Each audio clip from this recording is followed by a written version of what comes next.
For me personally in my life, my search for my ancestors was something I had always longed for, something that was elusive. My parents on either side never really talked much about their parents, let alone about the ancestors and the generations before them, um, their practices, their history, the lessons that they may have shared and that have gone down the line. So I went searching in my own means, in similar ways that it did for lots of us, where it starts with, Ancestry.com or, the 23andMe's and things along those lines, where you see where your people came from and it shows you the regions, it gives you that breakdown, which is lovely. And it really puts some things and areas into perspective and gives you something to hold on to.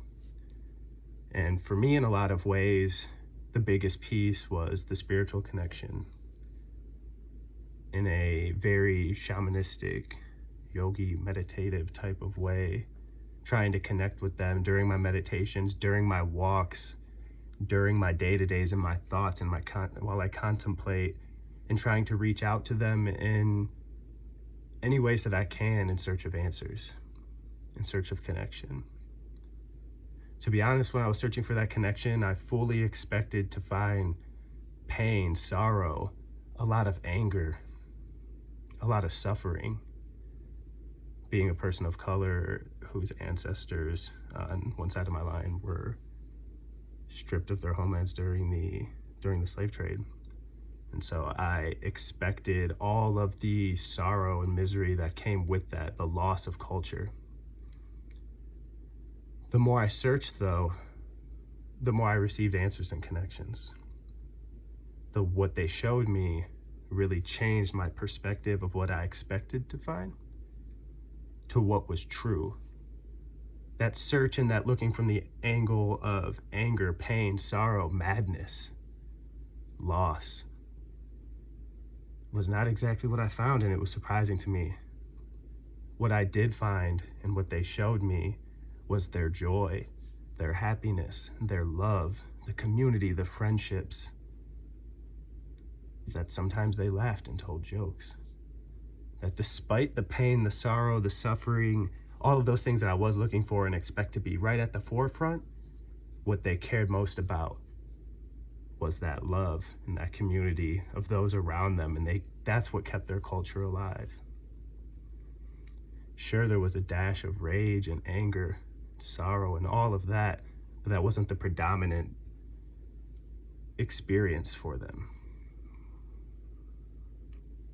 It was a really powerful realization for me, not just in what they were showing me, but it changed how I even looked at myself. It changed how I operated my day-to-day. I fully was changed, for lack of a better word. I believed myself to be somebody who was depressed by default, carried a lot of sadness, a lot of pain. And in sitting with the message they shared with me, I came to realize that who I am is somebody that is joyful, that is happy. And even if today I'm still learning and giving myself permission to express that's the truth of who I am, in those pieces that I had come to believe as a false narrative of all of this negativity were pieces that were put on me by experience. And it overrode who I was and who I am.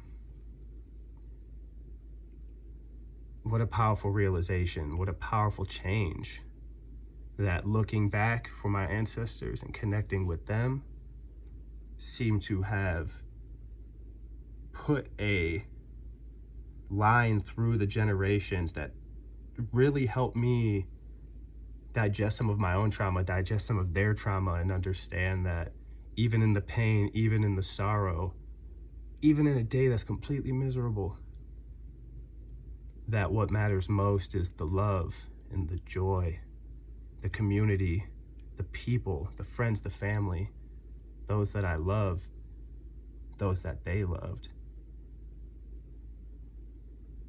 and it's caused a deep change in me, a powerful change that affects me on my day-to-day and that I think about on the daily. And so on that, I thank my ancestors.